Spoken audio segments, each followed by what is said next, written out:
नमस्ते, आप देख रहे हैं प्राइम टाइम एट 9। मैं हूं आपके साथ दिव्यांश शर्मा।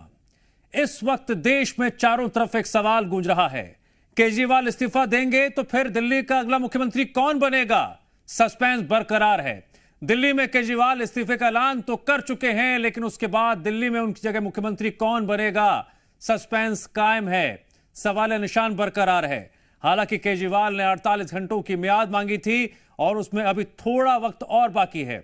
दूसरी ओर बीजेपी केजरीवाल पर ईमानदारी के नाम पर ड्रामा करने का आरोप लगा रही है।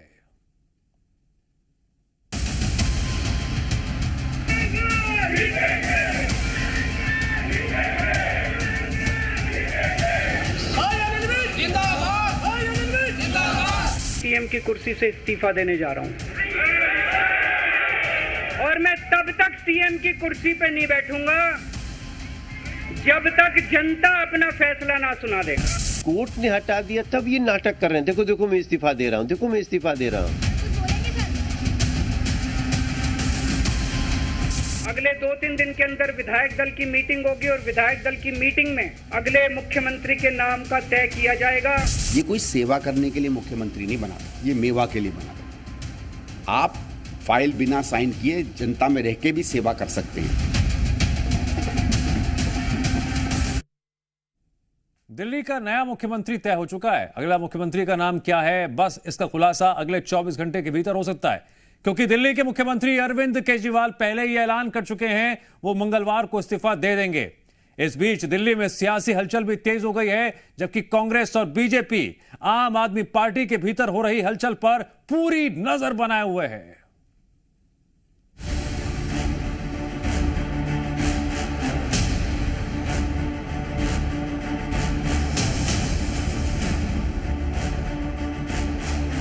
किसके नाम पर मुहर? अब यक्ष प्रश्न यही है, क्योंकि 24 घंटे के भीतर दिल्ली के मुख्यमंत्री अरविंद केजरीवाल इस्तीफा दे सकते हैं। देर शाम तक आम आदमी पार्टी के वरिष्ठ नेताओं के साथ जमानत पर जेल से बाहर आए अरविंद केजरीवाल का मंथन जारी रहा। माना जा रहा है कि कल देर शाम तक एलजी वीके सक्सेना से मिलने के बाद वो अपना इस्तीफा सौंप सकते हैं। लगातार बैठकें हो रही हैं। जो मनीष सिसोदिया हैं उनके साथ बैठक की है, राघव चड्ढा के साथ बैठक की है, और उसके बाद जो है मुख्यमंत्री अरविंद केजरीवाल ने पीएसी की महत्वपूर्ण बैठक की है, जिसमें तमाम जो पीएसी के सदस्य हैं वो भी मौजूद रहे और जो कैबिनेट के मंत्री हैं वो भी मौजूद रहे। आपको बता दें कि कल सुबह आप विधायक दल की अहम बैठक होने जा रही है, जिसमें ये माना जा रहा है कि केजरीवाल बड़ा फैसला लेंगे, जिसके बाद विधायक दल के नए नेता का नाम सामने आएगा। मुख्यमंत्री अरविंद केजरीवाल जी ने सभी वहां पे मौजूद नेताओं और मंत्रियों से 1 to 1 नए मुख्यमंत्री के विषय में चर्चा की, उनसे फीडबैक लिया और कल विधायक दल की मीटिंग होगी और इस चर्चा को दूसरे चरण में कल विधायकों के साथ मुख्यमंत्री ले जाएंगे। वैसे जिस तरह से दिल्ली में आम आदमी पार्टी अपना नया मुख्यमंत्री के नाम की मोहर लगा रही है, उसके बाद बीजेपी जमकर हमला बोल रही है, तो दिल्ली के कांग्रेसी नेता भी केजरीवाल पर कटाक्ष कर रहे हैं। लालू यादव भ्रष्टाचार की यूनिवर्सिटी है, तो नया यूनिवर्सिटी भ्रष्टाचार का खोल दिए केजरीवाल, तो अनुकरण तो करेंगे ही। आम आदमी पार्टी में केजरीवाल है और बाकी माफ करिएगा, किसी को बुरा लगे ना लगे, बाकी सब घर के नौकर हैं। नौकर के अलावा कोई किसी की कोई जगह नहीं है, ठीक है। तो इन्हें अपने नौकरों में चुनना है, क्योंकि ये सत्ता का हस्तांतरण नहीं है, ये एक बिजनेस कंपनी के शेयर्स का हस्तांतरण है। दिल्ली में सियासी घमासान के बीच कल यानी मंगलवार को दिल्ली को अपने नए मुख्यमंत्री मिलने की संभावना बढ़ गई है। ब्यूरो रिपोर्ट, जी मीडिया। लगातार सामने आ रही आपराधिक घटनाओं के बीच मध्य प्रदेश से एक सुखद खबर सामने आई है। पिछले 7 महीनों की बात करें तो प्रदेश में हुई आपराधिक घटनाओं को लेकर एमपी पुलिस ने दावा किया है कि मध्य प्रदेश में पिछले साल के मुकाबले इस साल अपराध कम हुआ है, अपराध का ग्राफ घटा है। जिसके बाद बीजेपी मोहन सरकार को गुड गवर्नेंस की सरकार बता रही है, तो कांग्रेस इन आंकड़ों को लेकर सवाल खड़े कर रही है। तो क्या वाकई मध्य प्रदेश में आपराधिक घटनाएं कम हुई हैं? क्या प्रदेश में महिलाएं सुरक्षित हैं? क्या प्रदेश में लूट, चोरी, डकैती कम हुई है? रिपोर्ट देखिए।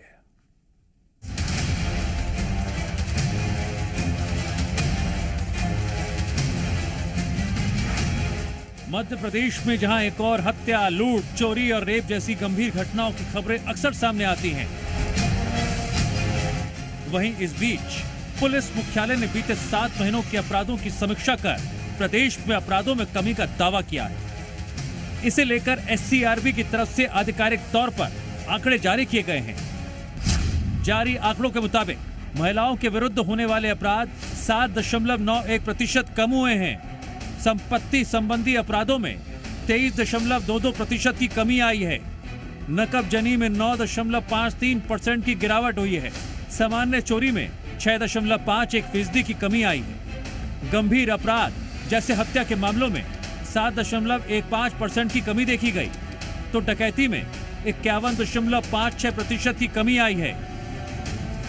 इस तरह पिछले 7 महीनों में कुल 1,82,714 आपराधिक मामले दर्ज हुए, जबकि पिछले साल इसी अवधि में 1,89,178 मामले दर्ज हुए थे।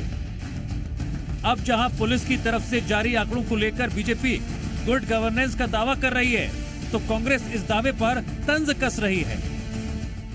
हमारे मुख्यमंत्री संवेदनशील और त्वरित कार्रवाई वाले मुख्यमंत्री डॉक्टर मोहन यादव के नेतृत्व में गुड गवर्नेंस के साथ जो काम हमारी सरकार कर रही है, क्राइम के डाटाज में भी आज ऑन रिकॉर्ड कमी आई है, क्योंकि त्वरित कार्रवाई हो रही है। क्या भारतीय जनता पार्टी की सरकार मध्य प्रदेश के अंदर आज हमारे मुख्यमंत्री के नेतृत्व में एक संवेदनशीलता के साथ जो काम कर रही है, उसका परिणाम है ये डाटा और इस प्रकार की घटनाएं कम हुई।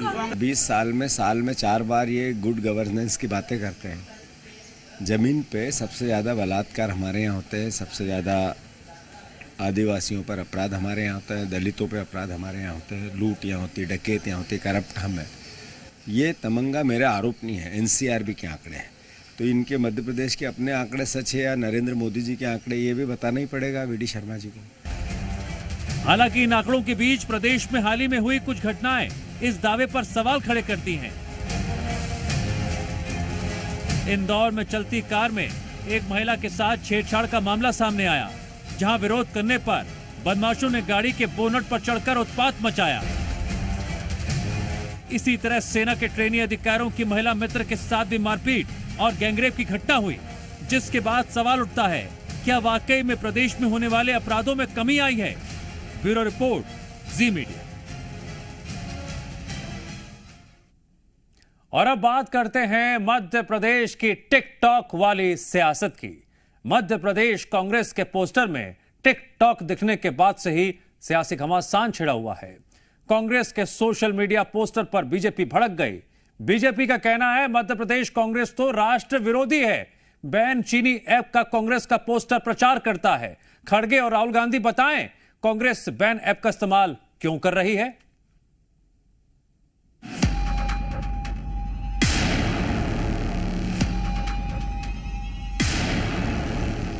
इन दिनों पूरे देश में बीजेपी का सदस्यता अभियान जारी है, जिसमें मध्य प्रदेश बीजेपी भी बढ़ चढ़कर हिस्सा ले रही है।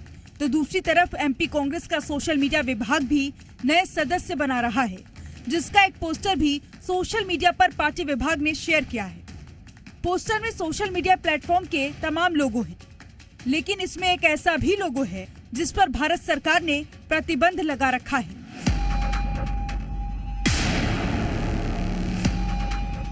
कांग्रेस के अपने पोस्टर पर प्रतिबंधित ऐप टिकटॉक का लोगो लगाने को लेकर सियासत तेज हो गई। बीजेपी कांग्रेस के पोस्टर को लेकर तंज कसती नजर आ रही है। बीजेपी के प्रदेश मीडिया प्रभारी आशीष अग्रवाल ने एक्स पर पोस्ट लिखते हुए कांग्रेस पर हमला बोला। आशीष अग्रवाल ने लिखा, राष्ट्रीय गतिविधियों में लिप्त मध्य प्रदेश कांग्रेस, बैन चीनी ऐप का प्रचार करता मध्य प्रदेश कांग्रेस का ये पोस्टर, भारत विरोधियों के साथ हाथ मिलाना और देश में बैन चीजों को गैर कानूनी ढंग से चलाना, यह कांग्रेस की फितरत बन गई है। जिस टिकटॉक ऐप को सुरक्षा की दृष्टि से भारत सरकार ने 2020 में बैन लगा दिया था, उसी टिकटॉक ऐप के जरिए कांग्रेस मध्य प्रदेश में अपनी सोशल मीडिया आर्मी तैयार करना चाह रही है। यह एक गंभीर मुद्दा है। राहुल गांधी, मल्लिकार्जुन खड़गे और कांग्रेसी बताएं कि आखिर क्यों वह भारत में प्रतिबंधित ऐप का इस्तेमाल कर रहे हैं। एमपी कांग्रेस के पोस्टर पर बैन चीनी ऐप के इस्तेमाल और आशीष अग्रवाल की पोस्ट के बाद एक बार फिर कांग्रेस बीजेपी के बीच जुबानी जंग छिड़ गई। कांग्रेस पार्टी जिस तरह से देश में प्रतिबंधित चाइनीज ऐप का प्रचार प्रसार कर रही है, ये बेहद निंदनीय और गंभीर विषय है। ये देश की राष्ट्रीय सुरक्षा के साथ खिलवाड़ का मामला है। कांग्रेस के नेताओं को स्पष्ट करना चाहिए कि कांग्रेस पार्टी का चीन से ये कौन सा गठबंधन है जिसके प्रचार प्रसार में कांग्रेस के नेता देश भर में लगे हुए हैं। भारतीय जनता पार्टी इस बर्ताव की निंदा करती है, साथ ही कांग्रेस पार्टी से मांग करते हैं कि इस मामले में अपनी स्थिति स्पष्ट करे। भारतीय जनता पार्टी पहले तो ये जवाब दे, मध्य प्रदेश में चाइनीज सामानों की अगर बात करें तो लहसुन भी इतना बहुतायत में चाइना से यहाँ आ चुका है, निर्यात होकर के आयात हुआ है और उसके बाद बिक रहा है यहाँ। तो उस पर तो आपने कुछ कहा नहीं है। रहा सवाल टिकटॉक का या किसी और ऐप का, तो मैं समझता हूँ कि जो सोशल मीडिया पर प्लेटफॉर्म प्रचलन में है, उन प्रचलन में है। आप भी काम कर रहे हो, हम भी काम कर रहे हैं, दूसरे दल के और नेता काम कर रहे हैं और शौकीन लोग भी काम कर रहे हैं। अब टिकटॉक की आप बात करो तो बैन है तो वो दिखेगा कैसे उस पर हो जाएगा। ये अनर्गल बयान बिना किसी आधार के देना भारतीय जनता पार्टी का सगल बन चुका है।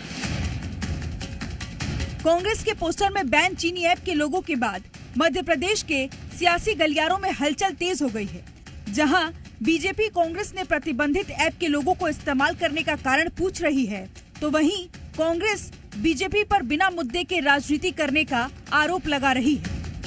ब्यूरो रिपोर्ट, जी मीडिया। और अब हम बात बरेली की करने जा रहे हैं, जहां पिछले 24 घंटों में 2 अलग अलग जगहों पर सांप्रदायिक तनाव बढ़ा। दरअसल यहां माराफात जुलूस को रोका गया। हिंदू पक्ष का कहना है सावन में इसी तरह कांवड़ यात्रा भी रोकी गई थी। इस विरोध को लेकर 11 घंटों तक दोनों पक्ष के लोग एक दूसरे के सामने खड़े रहे।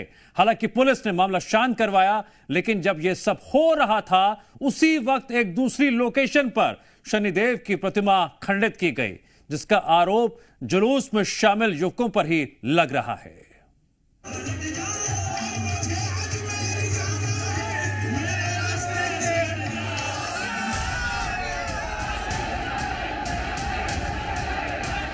बरेली में कल रात बारावफात जुलूस को लेकर हंगामा हो रहा था और वहां से थोड़ी ही दूरी पर हिंदुओं की आस्था को चोट पहुंचाने की तैयारी चल रही थी। एक तरफ बारावफात जुलूस को लेकर सांप्रदायिक तनाव बढ़ रहा था, तो दूसरी तरफ कुछ उन्मादी शनि मंदिर को निशाना बना रहे थे। बरेली में एक बार फिर नफरती साजिश के तहत सांप्रदायिक भावना भड़काने की कोशिश हुई।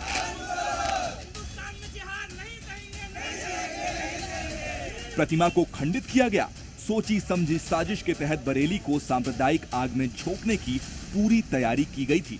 बरेली के इज्जत नगर थाना इलाके में कल रात कुछ उन्मादी एक्टिव थे। जब प्रशासन की पूरी टीम बारावफात जुलूस में हुए हंगामे को शांत करने में जुटी थी, तो कुछ शरारती तत्व बरेली की शांति व्यवस्था को भंग करने की साजिश करने में लगे थे। घंटों तक चली जो काफ़ी तानातनी थी, उसके बाद किसी तरीके से मामले को शांत किया, लेकिन कुछ अंजुमन जो है वो वापस जा रही थी। उसी दौरान इस पीपल के पेड़ के नीचे जो शनिदेव की मूर्ति है, उसका जो छोटा सा मंदिर है, यानी जिसे मटिया कहते हैं, उसे कुछ असामाजिक तत्वों ने खंडित कर दिया था। ये आप तस्वीरें देख सकते हैं। इसके ऊपर का ये जो अभी आप देख रही हैं, ये लगा हुआ था, जिसे खंडित कर दिया। मामला तूल ना पकड़े, इसलिए प्रशासन ने आनन फानन में इसे दोबारा से रिपेयर किया है। देर रात जिस शनि मंदिर को नुकसान पहुंचाया गया, वहां मौजूद प्रत्यक्षदर्शियों का आरोप है कि बारावफात जुलूस में शामिल मुसलमान युवकों ने ही मंदिर को नुकसान पहुंचाया। 5-6 गाड़ियां थी, हरे झंडा मुसलमानी लगे हुए थे, वे पटाखे छोड़ रहे थे। हम पल्ले पार थे, कोई बात ना, खड़े रहने दो। बाद में गुडलैब का गार्ड गया, उसने बताया जाके हमें दुकान पे कि तुम्हारा मंदिर किसी ने तोड़ दिया है।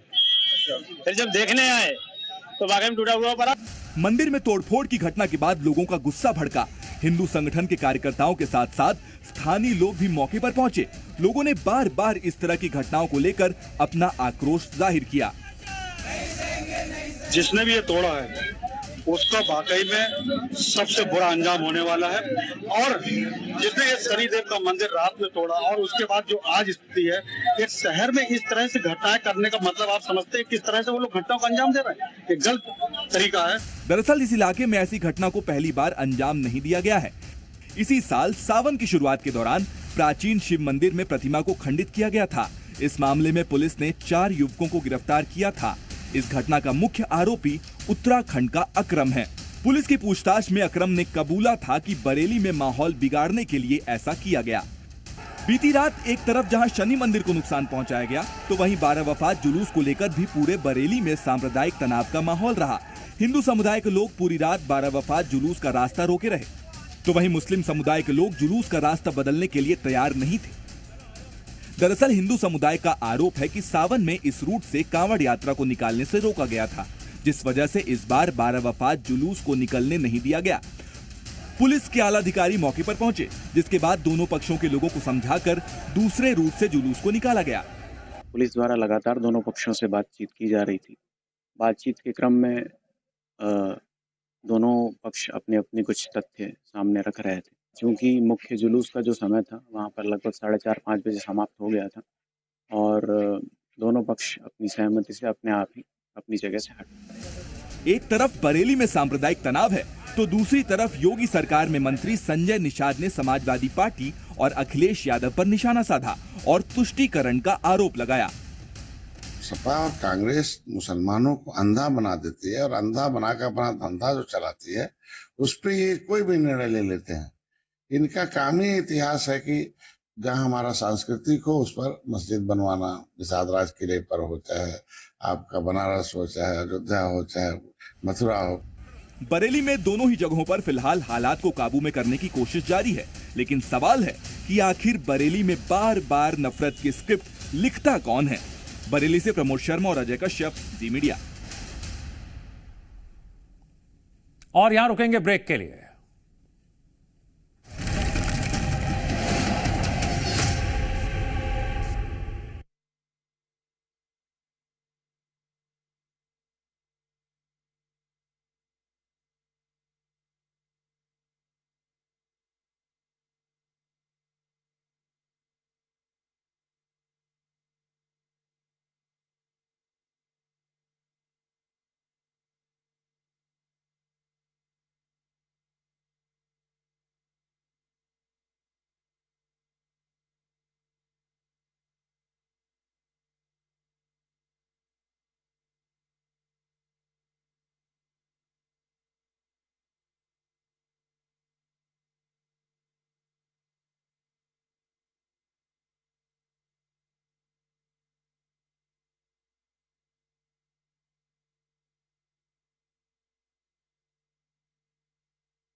उत्तर प्रदेश में महिलाओं और लड़कियों के खिलाफ क्या संगठित अपराध हो रहा है? क्या लव जिहाद का शिकार बन रही हैं लड़कियां? गाजियाबाद और कानपुर की 2 अलग अलग वारदात घटना बड़ी साजिश की तरफ इशारा करती हैं।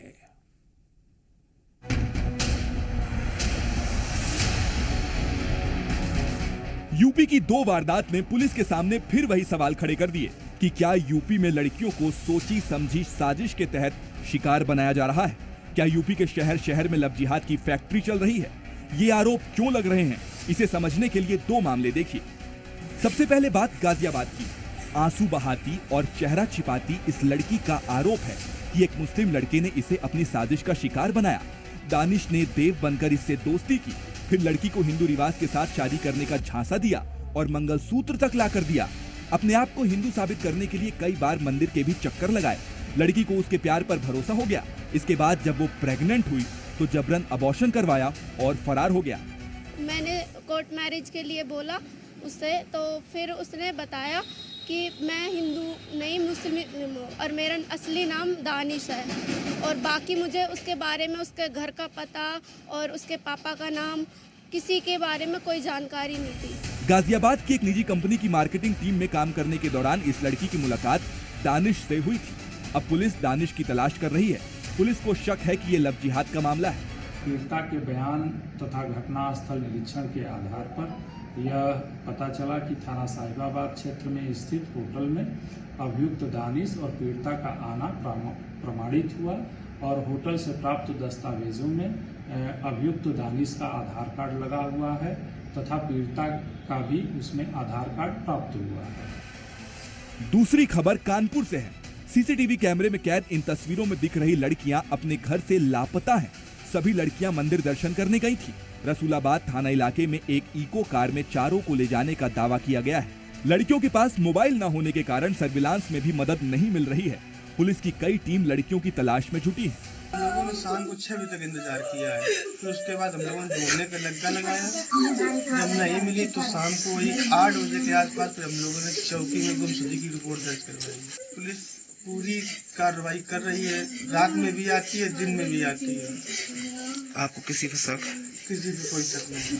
पुलिस को यहाँ प्रेम प्रसंग का शक है। लड़कियों के दोस्तों से पूछताछ की जा रही है, लेकिन बड़ा सवाल ये है कि एक साथ 4 लड़कियां कहाँ गायब हो गईं? कहीं इसके पीछे कोई बड़ी साजिश तो नहीं? कानपुर से आलोक त्रिपाठी के साथ पीयूष गौड़, जी मीडिया।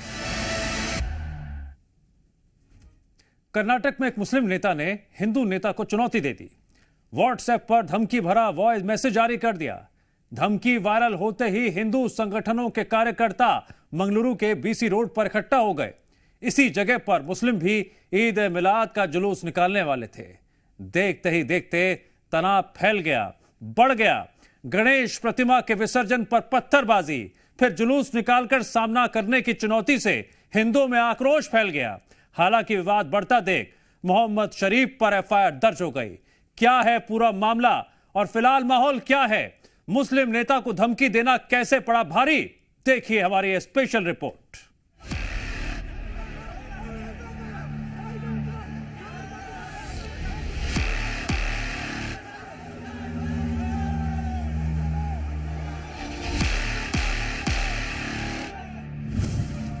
दंगों की निंदा पर क्यों भड़के मुस्लिम नेता?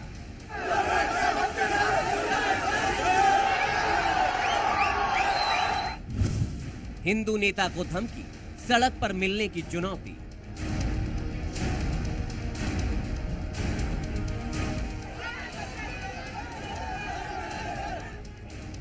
कर्नाटक के मंगलुरु में सोशल मीडिया पर हिंदूवादी नेता को धमकी से तनाव फैल गया। हजारों की संख्या में विश्व हिंदू परिषद और बजरंग दल के कार्यकर्ता सड़कों पर उतर आए और जमकर विरोध प्रदर्शन करने लगे।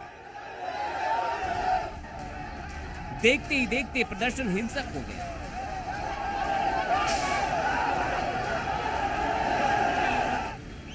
असल में आज मुस्लिम समुदाय ईद ए मिलाद मना रहे हैं और बजरंग दल के स्टेट कोऑर्डिनेटर शरण पपवेल को व्हाट्सएप पर वॉइस मैसेज जारी कर जुलूस का सामना करने की धमकी मिली। दरअसल ये धमकी साउथ कन्नड़ के बंटवाल म्यूनिसिपैलिटी के पूर्व प्रेसिडेंट मोहम्मद शरीफ की तरफ से मिली थी। शरीफ ने बजरंग दल के नेता शरण पप्पवेल को ईद मिलाद के जुलूस का सामना करने की चुनौती दी थी। धमकी का मैसेज वायरल होते ही साउथ कन्नड़ के बीसी रोड पर हिंदू समर्थक संगठन जुट गए। मुस्लिम नेता की धमकी से हिंदू संगठनों में आक्रोश फैल गया। असल में कुछ दिन पहले नागमंगला में गणेश प्रतिमा के विसर्जन पर विवाद हो गया था। यात्रा को उस इलाके से मोड़ना पड़ा था, जिससे पहले ही हिंदू संगठनों में काफी आक्रोश था। और फिर जब उन घटनाओं की निंदा करते हुए शरण पम्पवेल को चेतावनी दी गई कि अगर हिंदू मन बना लेते हैं तो ईद ए मिलाद जुलूस की परमिशन नहीं दी जाएगी। इसी बयान के जवाब में पम्पवेल को धमकी जारी करते हुए जुलूस का सामना करने की चुनौती मिली। इसके जवाब में हिंदू संगठन बड़ी संख्या में बीसी रोड पर जुट गए। इस बीच प्रदर्शनकारियों की पुलिस से भी हिंसक झड़प हुई। बवाल बढ़ता देख रैपिड एक्शन फोर्स डिप्लॉय किया गया।